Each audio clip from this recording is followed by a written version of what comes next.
안녕하세요. 크립토TV입니다. 이번 시간에는 코인 대상승이 2024년도 좋겠지만요. 25년에 더 클 수 있는 이유를 말씀을 드려볼까 합니다.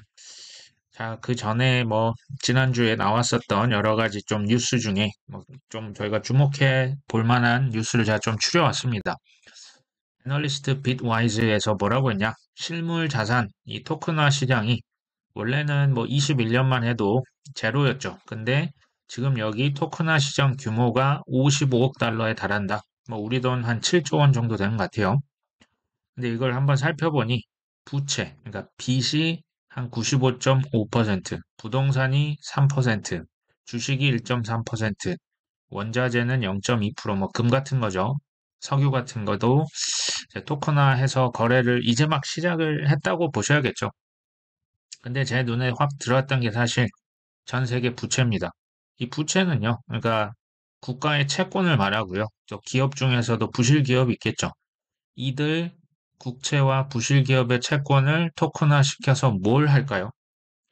누군가에게 이거를 판매를 하는 겁니다. 이게 지금 95.5%라고 하는 수치가요. 너무나 압도적이잖아요. 자, 월가에서 RWA, Real World Asset 이거 왜 할까요? 기존에 있던 증권, 주식, 채권, 부동산, 또 신규 시장에 들어온 코인까지, 외환 거래, 파생 상품, 이거 다 블록체인에 얹어서 코인화 시킵니다. 그래서 사고, 팔고, 여기에서 돈을 벌 수가 있겠죠. 정부는 어떻습니까? 미국 정부, 지금 미국 국채 누가 사줍니까? 잘 안 사주죠. 수요가 일본이다, 중국이다, 큰 손들이 지금 자기가 죽게 생겼으니 미 국채를 오히려 팔고 차라리 금을 사고 있습니다. 이 국채 누군가한테 팔아야죠. 또 전 세계에 효율적으로 판매하기 위한 망 중에 하나로 그 컨셉 중에 하나가 자산 토큰화가 될 수도 있겠구나. 정부에서요, 사실은 스테이블 코인 싫어하거든요. 미국 정부는 그 전 세계 정부는 사실 그 중앙은행들은 CBDC를 좋아합니다. 근데 왜 스테이블 코인을 허용했다? 미국 정부가 지금 그 국채, 그러니까 누군가 미국 국채 빚을 사줘야 그걸로 돈을 찍어내고 경제를 다시 부양을 할 수 있지 않습니까? 이거 아무도 안 사주면 어떻게 됩니까? 그래서 그 스테이블 코인을 실치만 허용했던 이유는 스테이블 코인 찍으려면 담보. 너희들 옛날 테라로나 봤지? 큰일 나. 그러니까 안전한, 안전한이라는 표현을 씁니다. 안전한 미 국가 채권. 단기 국채 70%, 80%, 달러를 한 20, 30% 무조건 사야 해. 그래서 스테이블 코인이 허용돼서 전 세계를 돌아다니고 있는 겁니다. 자, 소비자들, 투자자들 입장에서 어떨까요? 자산 토큰화 되면 기존에 원래 주식 투자하고 채권 투자하고 여러 가지 송금 보낼 때 이전보다 디지털화, 코인화 되면 빠르고 저렴하게 금융 서비스 쓸 수 있는 거죠. 이게요. 이제 금융기관, 정부, 소비자 모두가 다 윈윈 할 수 있는 데 쓰이는 기가 막힌 컨셉이 뭡니까? 자산 토큰화입니다. 블랙락의 레리 핑크형 계획이 있었던 것으로 보입니다. 블록 인베스트라고 하는 그 스타트업 자산 토큰화 스타트업인데요. 여기서도 보니까 부실 채권 토큰화를 추진한다. 이런 또 문구가 제 눈에 들어옵니다. 그러니까 여기 보니까 그 어디에서 인수한 부실 부동산 크레딧을 토큰화하겠다.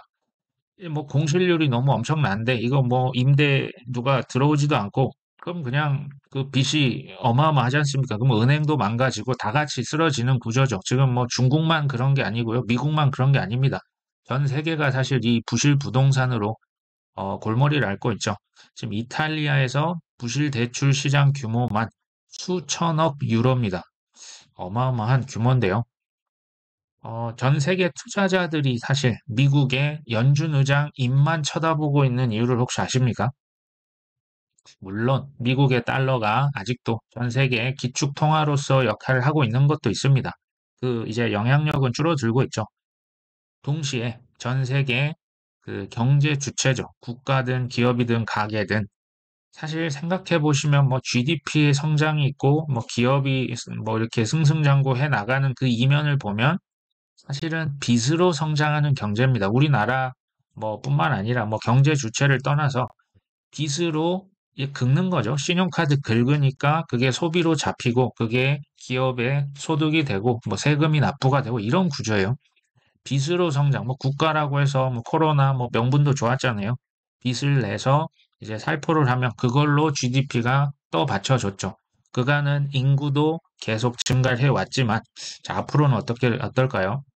이 빚이라고 하는 게, 그래서 이제 사실은 이거 반대로 얘기하면요. 세계 대공황이라고 하는 게 닥쳐도 빚을 지지 않는 경제 주체는 사실상 피해가 없어요. 뭐, 없다고 하긴 그렇지만, 사실 뭐 빚이 없으면 오히려 자산 가격, 물건 가격 떨어지면 땡큐입니다. 이게 이제 그 빚이 있냐 없냐.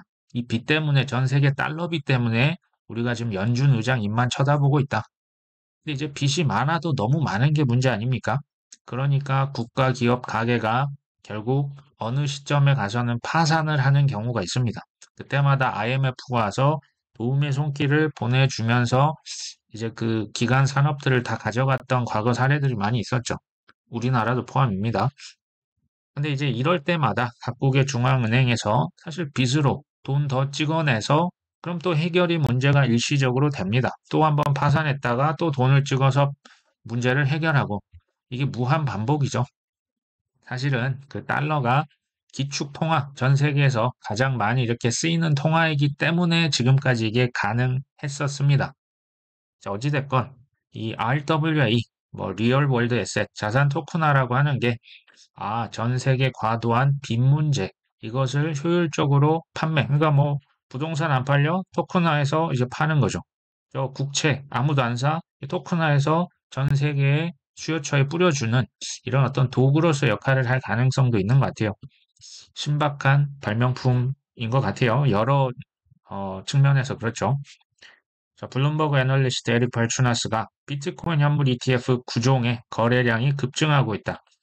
보통은 그 출시가 된 그 날 제일 이제 거래량이 많고 점점 이 거래량이 줄어드는 게 사실은 관례거든요.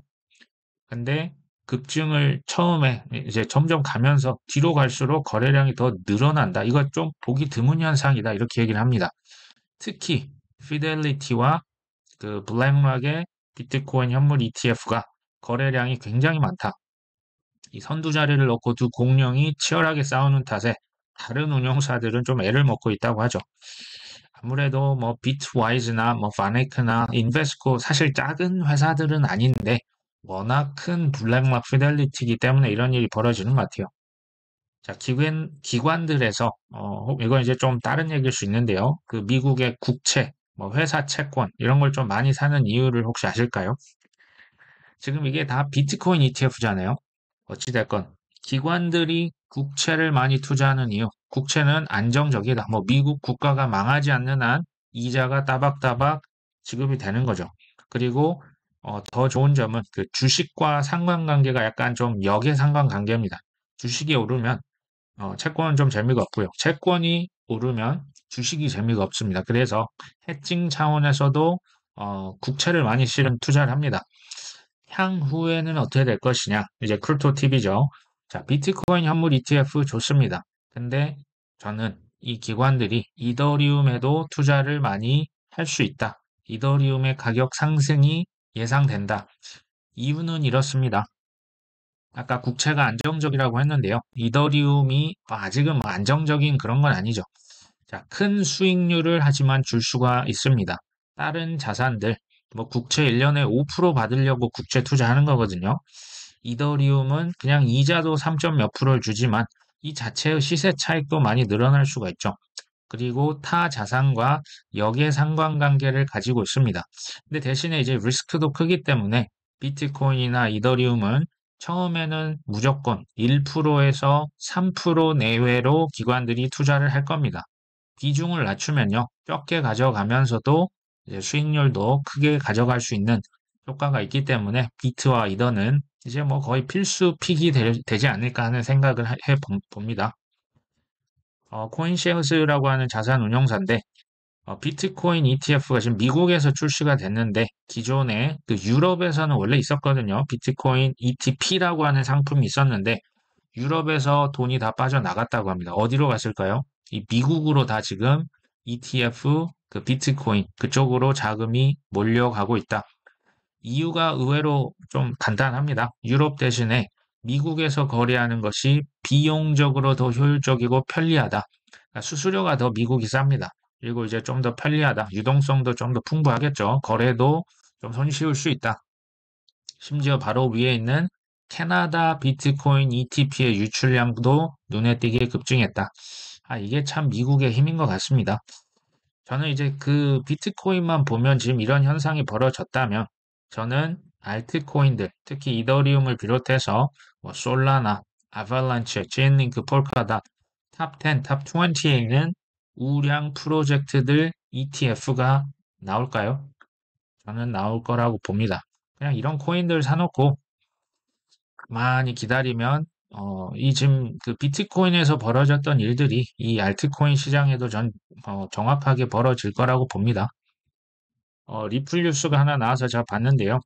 기관 대상으로, 그러니까 SEC가 기관을 대상으로 해서 이렇게 팔았으면 이건 증권인데 개인한테 판 거는 증권이 아니었다. 그러니까 이제 부분 승소 판결을 받았었잖아요. 어, 그래서 기관들에게 판 거는 이거 증권. 그러면 여기에 이제 벌금을 과태료를 매기려고 하는 겁니다. 근데 그 액수를 결정하는 데 도움이 되기 때문에 리플에게 너희들 이제 기관한테 팔 때 이제 판매 계약서 이거 다 작성해서 제출하세요라고 요청을 한 거죠. 리플이 이걸 그냥 받아들이겠습니까? 당연히 반대 의견서 제출했겠죠.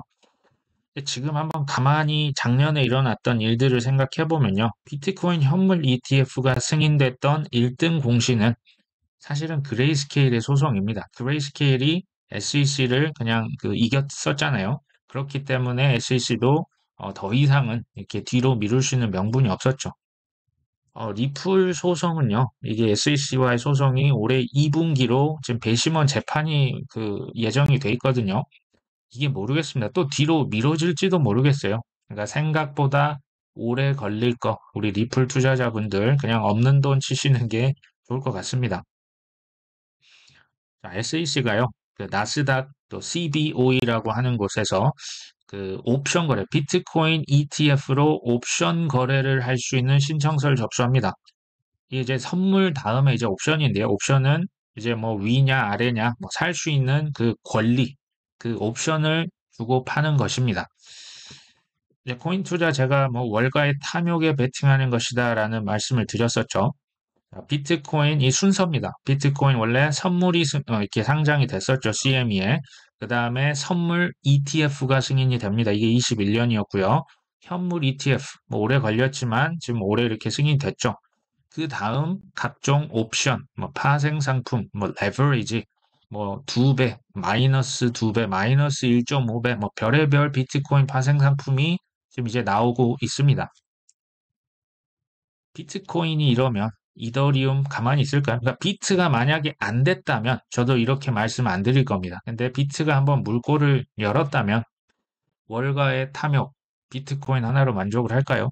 이더리움, 솔라나, 아발란체, 뭐 탑 10 펀드, 탑 20 펀드, 메타버스 펀드, NFT 펀드 이게 이제 기존의 블랙락이나 그 골드만삭스, 뭐 JP 모건에서 메타버스 펀드를 만들어서 팔았는데 여기에는 과거에는 코인이 없었죠. 그냥 메타버스 관련 주식만 묶어서 팔았는데요. 코인들 ETF가 나오면 당연히 메타버스 코인을 묶어서 전 세계에 판매를 할 겁니다. 제가 볼 때는 제일 안전하고 속 편한 투자. 미리 선점하고 깔고 앉아 있으면 누군가 올려주겠죠. 자, 이게 어떻게 보면 제일 손쉽고 편안한 투자가 아닌가 합니다. 프랭클린 템플턴 CEO. 저도 사실 뭐 얼굴을 본 적은 없었는데요. 제니 존슨이라고 하는 분입니다. CNBC에서 이렇게 또 인터뷰를 했습니다. 자, CNBC 제가 이렇게 네모를 쳐놨는데, CNBC는 특히 뭐 여러 가지 매체, 뭐 포브스도 있고, 뭐 블룸버그도 있지만 그 중에서 CNBC가 가장 우리에게 특정 의도를 가지고 좀 이렇게 보도를 하는 경향이 좀 강하게 있습니다. 이걸 좀 참고를 하시면 좋을 것 같아요. 이 CEO가 많은 사람이 내가 비트코인을 믿지 않는다고 생각했다. 그러나 비트코인 현물 ETF 출시를 해보니까 이거 수요가 분명히 존재하는구나라는 걸 알 수 있었다. 자, 비트코인 뭐 결제 기능이 더 보편화가 되고 있고 블록체인 기술은 정말 흥미로운 다양한 투자 기회를 열어줄 것이다. 자, 비트코인은 기존 전통 금융의 최대 적이었죠. 그럼에도 나는 여전히 비트코인을 지지한다. 자, JP 모건의 제이미 다이먼 회장과는 정확히 반대로 얘기를 합니다. 차라리 제가 볼 때는 이분이 양심적인 것 같아요. 지난 21년 프랭클린 템플턴은 최대 2천만 달러를 목표로 블록체인 벤처 펀드를 조성한 바 있다. 비트코인은 사실 이제 비유로 말씀을 드렸잖아요. 이제 강남 아파트화, 이제 그들만의 리그가 돼가고 있는 거죠. 그래서 저는요, 그러니까 일반인들이 강남 아파트 사시면 좋죠. 근데 이게 비싸서 못 사잖아요, 보통은. 그래서 저는 이제 알트코인, 특히 비이성적인 광기가 들어갈 때 비투 연결을 비트코인에 안 할 겁니다. 대부분 알트에 하겠죠. 그래서 알트코인에 큰 기회가 있을 거라고 말씀을 드렸는데, 글로벌 기업들, 연금 펀드, 국부 펀드들, IT 기업들 처음에는 다 비트코인으로 투자에 입문을 할 겁니다. 우리도 대부분 그랬었죠.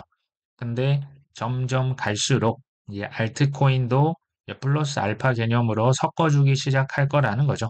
프랭클린 템플턴 역시도 이 블록체인 벤처 펀드, 이 비트코인 펀드일까요? 아닐 겁니다. 그 대신에 이제 우량 알트코인 또 ETF 가능성이 높은데 투자하면 좋겠다. 탑10 펀드, 탑20 이제 코인들, 시가총액으로 좀 우량 코인들에 투자를 해놓고 기다리는 것도 그래서 저는 괜찮은 것 같습니다. 자, 트론의 저스틴 선이 간만에 나와서 이제 발끈했다고 합니다. 그 유엔에서 암호화폐 관련 보고서를 냈는데 이 오류가 너무 많다. 유엔 보고서가 동남아 사기 거래에 테더가 사용되는 사례가 증가했다. 근데 트론이라고 하는 구체적인 언급이 되죠. 트론은 불법 금융 사기범이 선호하는 네트워크다. 그러니까 이거 이제 아니다라는 거죠. 트론은 불법 거래 식별 위에 포렌식 파트너와 적극 협력 중이다. 하지만 이를 직접 이제 불법이라고 해서 선 차단을 해버리는 건 이건 탈중앙화 그 네트워크 능력을 벗어나는 행위이기 때문에 이제 그렇게까지는 우리는 안 하고 있다. 자, 테더 역시 해당 보고서를 인용해서 테더는 그간 은행권을 뛰어넘는 모니터링 시스템을 바탕으로 여러 국가 법 집행 당국과 협력을 해왔다. 퍼블릭 블록체인 사용하면 모든 거래를 추적할 수 있기 때문에 범죄 집단이 테더를 이용하는 것은 별로 좋은 선택지가 아니다. 비트코인도 마찬가지거든요. 이제 블록체인에 대한 이해가 좀 이제 떨어지는 일부 정치인이나 이 언론에서는 비트코인으로 자금 세탁한다고 하는데 사실은 이거 퍼블릭 블록체인은 추적이 가능합니다. 이런 친미 국제기구, 언론에서 중국계 코인 회사를 비난하는 경우가 사실 되게 많아요. 이유가 사실은 간단하죠. 친미지 않습니까? 미국에서 이제 중국계니까 이걸 좀 이렇게 여러 가지 퍼드를 유포합니다. 저는 이것도 그런 유라고 생각하는데요. 월스트리트 저널, 포브스, CNBC 이런 데서 이제 바이낸스, 트론, 테더 이게 다 중국계입니다. 이런 데를 좀 원색적으로 비난하는 경향이 있지만 저는 이들 중 그 어떤 곳도 파산하지는 않을 거라는 생각을 하고는 있습니다. 계속 공격은 할 겁니다. 자, 미국에서 비트코인 현물 ETF 승인하기 전에 바이낸스에 잘못한 건 알겠는데 글쎄요 5조 원이 넘는 벌금은 좀 해도 좀 너무한 거 아닌가 하는 생각을 합니다. 어쨌든 이 중국계 업체에 공격은 계속 될 것이다. 자, 바이낸스 그러니까 미국 바이낸스의 임시 CEO가 이렇게 새롭게 오신 것 같은데 이분이 SEC가 암호화폐를 죽이려고 한다. 이건 너무 과잉 조치다라고 얘기를 했습니다. 제가 볼 때는 이 바이낸스 US CEO 분도 조금 과잉 반응을 한 것 같긴 해요. 그러니까 SEC는 정확히 암호화폐 코인을 죽이려고 하는 게 아니고요. 바이낸스를 죽이려고 하는 거겠죠. 어찌됐건 이제 규제기관은 암호화폐에 대한 관할권을 장악하려고 하고 있다. 맞죠? 바이낸스는 이런 싸움을 계속 하기로 결심했다. 사실 SEC가 굉장히 바쁩니다. 해야 될 일이 많아요. 자, 미 월가의 기득권, 이익 챙겨줘야죠. 월가 금융권. 두 번째, 그 일환으로 중국계 코인 기업도 이렇게 공격을 한 번씩 해줘야 되고요. 세 번째, 동시에 미국 내 그 관할, 그 코인을 이제 자기 관할로 가져오기 위한 밥그릇 싸움도 CFTC와 또 사실 해야 돼요. CFTC도 만만한 기관이 아닙니다. 쉽지 않습니다. 그러니까 SEC가 참 바쁘다. 뭐 이렇게 뭐 생각하시면 될 것 같고요. 블룸버그 애널리스트가 코인베이스가 SEC를 상대로 승수할 확률이 70%다. 뭐 이제 뭐 엘리엇 스타인이라고 하는 블룸버그에 있는 친구인데요. 코인베이스가 뭐 한 70%는 이길 것 같다.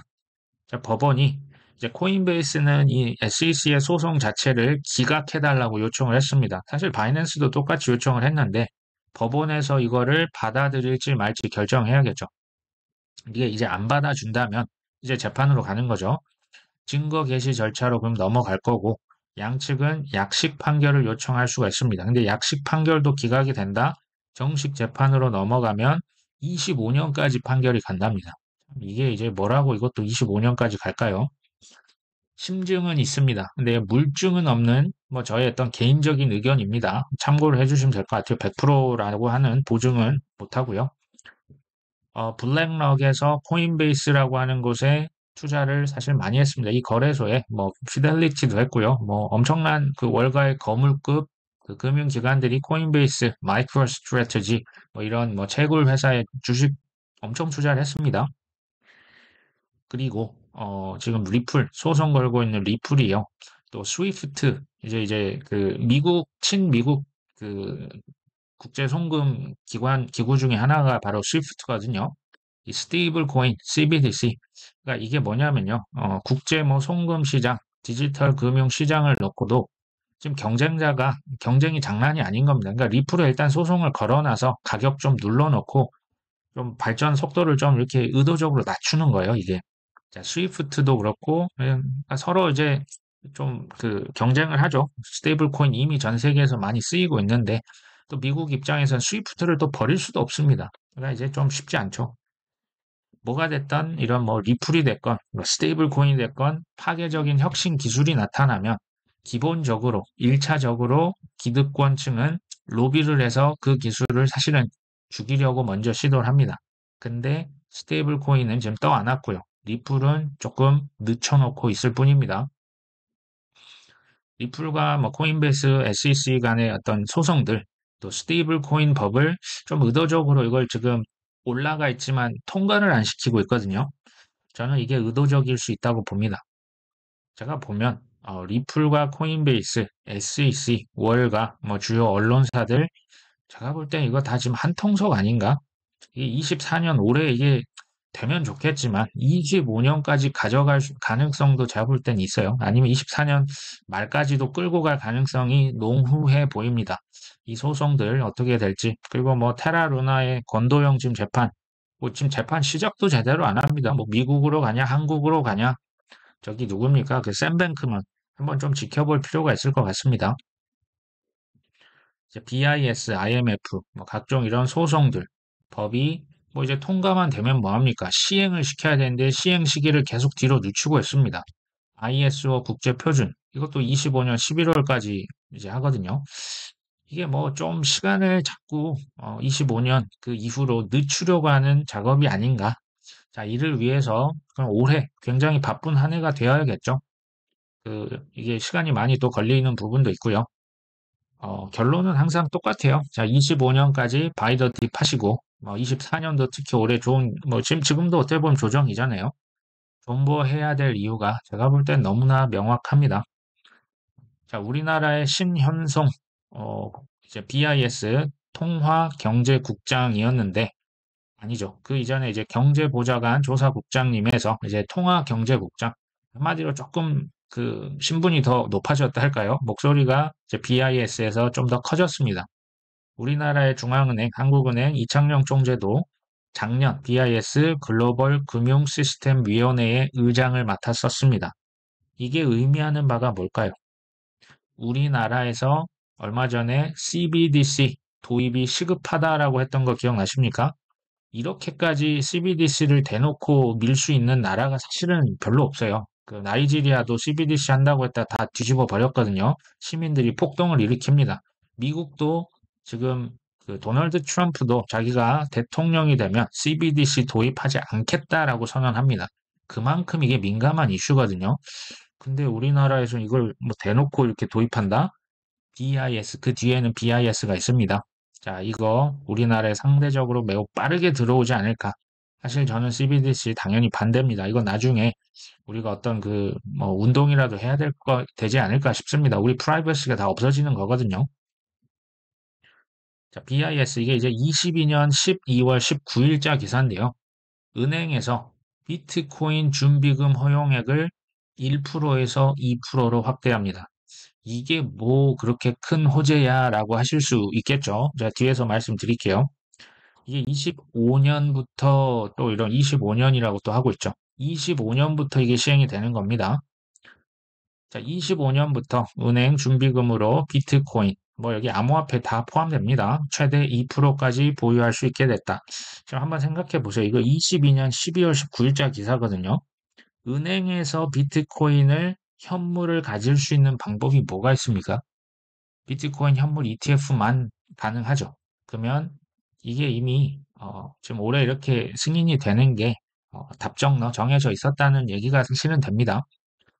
시장에서는 그 암호화폐 보수적 입장을 취할 것을 강조하면서도 은행들의 투자 한도를 2배로 늘리는 방침을 내놓으면서 지금 1%에서 2%가 우리가 볼 때 이게 뭐야? 근데 은행들, 뭐 JP모건, 우리나라 뭐 신한은행, 국민은행, 자기 자본, 준비금이 적은 액수가 아닙니다. 전 세계에 다 이게 통용이 되는 공통 기준이거든요. 이제 앞서 7월 달에 이제 22년 7월이죠. BIS는 은행들의 비트코인 투자액을 최대 1%, 그 전에는 어땠는지 아십니까? 투자 금지였습니다. 근데 투자 금지에서 이걸 갑자기 1%까지 샀으면 살 수는 있는데 최대한 1%안 넘었으면 좋겠어. 이런 거였다가 지금 이제 2%까지 늘린 겁니다. 당시 BIS는 은행들이 준비금 1%의 자산을 그룹 E에 속하는 코인에 투자할 수 있다. 그룹 E는요, 이게 좀 위험한 코인을 다 포함한 거예요. 명확하게 준비 자산을 제시할 수 없는 이런 코인들에도 투자할 수 있게 한다? 지금 말이 안 맞지 않습니까? 준비 자산이 없는 것까지도 지금 투자할 수 있게 지금 허용을 한 겁니다. 여기에 비트코인과 알고리즘 스테이블 코인까지 다 집어넣습니다. 이게 이제 사실 너무나 제가 볼 땐 명확한 사인을 준 거죠. 이제 우리나라 한국에서는 뭐 이제 중앙은행 한국은행에서 보고서를 냅니다. 21년 8월 달. 이건 이제 ISO 2002 국제 표준. 뭐 이제 말씀은 많이 들어보셨겠죠. 근데 뭐 정말 이거 뭐 수십 페이지 전문 보고서인데 제가 여기서 이걸 다 하진 않을 거고요. ISO 2002가 도대체 뭐냐? 국제 표준 전문이라고 하고요. 국제 표준화 기구, 이게 스위스 제네바에 있는 국제 기구입니다. 여기에서 제정한 금융기관 간의 금융거래에 이용되는 통신 메시지에 관한 표준 형식입니다. 지급결제, 증권, 외환, 이런 각 금융 분야별로 메시지가 다 달랐어요. 이거를 하나로 통일시키겠다라고 하는 겁니다. 금융기관 간의 금융통신 메시지의 국제적 상호 호환성 확보를 목표로 한다. 해도 되고 안 해도 되는 걸까요? 아닙니다. 이건 무조건 통합해야 되는 거고요. 디지털 금융의 국제 표준이라 보시면 됩니다. 여기에 CBDC, 스테이블 코인, 그리고 코인도 포함이 됩니다. 뭐 조사 배경 뭐 여러 가지 있지만 한마디로 국가 간의 송금 업무를 위해 이용되고 있는 기존 환거래 은행 방식의 경우 수수료가 너무 비싸더라, 속도는 너무 느리더라, 접근성 제한, 투명성도 낮다. 이거 이제 바꾸겠다라는 겁니다. 한마디로 디지털화 시키겠다라는 거죠. 블록체인도 여기서 이제 활용이 됩니다. 한국은행 이 국제적 흐름을 21년 리포트입니다. 이게 지금 따라가겠다고 조사를 하는 차원에서 지금 이 보고서를 썼겠죠. 뭐 이미 ISO 2002 쓰고 있는 것도 사실 되게 많아요. 미국도 이제 23년 7월 달에 페드 나우를 출시했죠. 우리나라는 아직 도입을 하진 않았습니다. 자, 미국에서 페드 나우 시스템 들어서 기억나시죠? 이제 미국 정확히는 미국 내에서는 페드 나우를 씁니다. 근데 미국 바깥에서는 뭘 씁니까? 스위프트 씁니다. 스위프트가 친미 기구 중에 하나거든요. 여기에서 이제 뭐 러시아다, 북한이다, 이란이다 다 금융 제재할 때 스위프트망을 해서 배제를 시킨다. 이게 들어보셔서 아실 겁니다. 이 스위프트가 리플도 미국 회사죠. USDC 스테이블 코인도 미국 스테이블 서클이라고 하는 회사잖아요. 이게 미국이 좀 난감한 거죠. 미국 내에서는 페드 나우, 스위프트를 버릴 수도 없고, 리플을 일단 눌러는 넣고 있고, 스테이블 코인, 월가의 또 이런 그 로비를 그냥 또 싸그리 무시할 수는 없고, 고민이 깊어지는 거죠. 하여튼 이게 다 혁신적인 기술인 것 같긴 합니다. 자, 스위프트 회사에서도 이 ISO 2002를 반드시 도입을 해야만 합니다. 이것도 25년 11월까지 스위프트는 이미 도입을 한 걸로 저는 알고 있습니다. 그러니까 이건 뭐 그냥 선택 사항이 아니다. 여기에서 뭐 국가 간 지급 서비스 개선 프로그램 뭐 여러 가지 좋은 목적이 있겠죠. 그중에 제일 밑에 보시면 혁신 기술의 적용 가능성 모색 뭐가 나옵니까? CBDC가 나옵니다. 그리고 그 다음에 ISO 2002에 스테이블 코인이 쓰이죠. 자, 코인은 안 쓸까요? 이따 말씀드릴게요. 자, 한국은행 내년 상반기 ISO 2002 가이드라인을 발표하겠다. 이게 작년 10월 18일자 기사입니다. 근데 BIS, 국제금융전문표준 공통요구사항 보고서를 발간한다. 이게 ISO 2002입니다. 그러니까 BIS, IMF, ISO 2002, 세계은행, 제가 이따 말씀드리는데 다 그 기구가 그 기구입니다. 다 이제 한 몸이라 사실 보시면 되고요. 코인과 연관 있습니다. 이걸 이제 제가 말씀드릴게요. 자, 올해 1월 12일자 기사 중에 하나인데요. 이 국제 표준 ISO 2002라고 하는 것을 이제 다 그 지키는 규제에 그 준수하는 코인 리스트가 있어요. 뭐 예를 들면 이거 왜 코인과 연관이 있냐 이런 겁니다. 자, 비트코인을 비트코인 너들만 우리 코인 투자자들만 주고받고 거래소만 주고받고 한다. 이 블록체인 상에서만 이동하면 국제 표준이 필요 없어요. 근데 생각해 보시면 자, 비트코인을 누군가 달러로 전환을 하죠. 달러를 유로로 바꾸고요. 유로를 뭐 엔화로 바꾸고 자, 그 돈으로 미국의 국채도 삽니다. 주식도 삽니다. 이것을 다시 스테이블 코인으로 해서 어디에서 결제를 씁니다. 이해 되십니까? 그러니까 돈이요. 디지털 환경 내에서 CBDC, 스테이블 코인, 크립토, 뭐 국채, 뭐 부동산 왔다 갔다 하는 거예요. 그 왔다 갔다 하려면 전통 금융과 이 크립토들 간 호환성이 돼야겠죠. 호환이 돼야겠죠. 그러면 비트코인을 우리는 지금 BTC라는 약어로 뭐 쉽게 쓰잖아요. 근데 어떤 금융기관들은 이거 XBT라고 씁니다. 또 어떤 곳에서는 BIT라고 써요. 이거 통일을 시켜야겠죠. 그러니까 예를 든 겁니다. 이게 이제 전통 금융 그 시스템에 같이 녹아들려면 이거를 공통된 표준과 공통된 어떤 그 메시징 프로토콜 써야겠죠. 그러니까 이게 코인도 이 안에 들어가서 호환되고 제도권 내로 들어간다라고 보시면 되겠습니다. 규정 준수하면 뭐가 좋냐? 표준화되는 거죠. 상호 운용성이 있어야 코인도 여러 가지 뭐 토큰화 한다면서요. 자산을 토큰화 하려면 당연히 호환이 돼야겠죠. 규정 준수가 강화가 될 거고요. 중앙은행, 금융기관에서도 뭐 은행에서도 비트코인 사라고 허용했지 않습니까? 그러면 이거 통합을 시켜야죠. 시스템을. 간소화된 국경 간 결제, 향상된 신뢰와 투명성, 뭐 여러 가지 이유로 그래서 ISO 2002를 준수를 해야만 합니다. 뭐 이거 과거에도 이제 들어보신 분이 계시겠지만 ISO 2002의 규제를 이미 그 어떤 그 테스트를 거친 코인들 뭐가 있을까요? 대표적인 게 바로 XRP입니다. 퀀트라고 하는 코인, 알고랜드, 스텔라 루멘, 헤데라, 아이오타, XDC 네트워크까지입니다. 근데 여기에 이제 카르다노를 집어넣는 데도 있고, 버지라고 하는 코인도 여기 총 이제 뭐 9개로 분류하는 것도 있더라고요. 자, 이들 코인 그러면 뭐 무조건 사라는 얘기일까요? 자, 리플 여기에 들어갔다고 뭐 7년간 샀더니, 이게 쉽지 않죠. 이게 쉽지 않습니다. 무조건 사보시기보다는, 이 중에서 공부를 하시고, 끝까지 가져갈 수 있는 인내가 필요합니다. 자, 금융이라고 하는 건요, 돈을 다루는 산업입니다. 자, 돈은 오차가 있으면 됩니까? 여러 가지 이유로 해서, 그래서 타 산업 대비 변화의 속도가 매우 느릴 수밖에 없습니다. 자, ISO 2002가 중요한데도 이거를 25년 11월까지 유예 기간을 준 이유도 시스템을 국가 이거 바꾸는데 이게 오죽 쉬운 일이 아닙니다. 네, 쉽지 않습니다. 근데 이제 7년 전에 XRP 사신 분들 뭐 제 주변에도 있는데요. 아직도 가격이 뭐 거기서 거기죠. 이 모양이죠. 그나마 XRP는 양반이다. 스텔라 룸에는 리플보다도 더 못한다. 뭐 이것도 사실 맞는 표현입니다. 이 쉽지 않죠. 제가 아까 말씀드렸지만 뭐 BIS다, IMF다, 세계은행이다, 유럽중앙은행이다, 뭐 ISO 2002이다, 연준이다, 월가다. 그 기관이 그 기관입니다. 자, 이런 곳에서 지금 어떻게 준비를 하고 있다? 25년부터는 디지털 화폐 시대를 일단 개막을 시킵니다.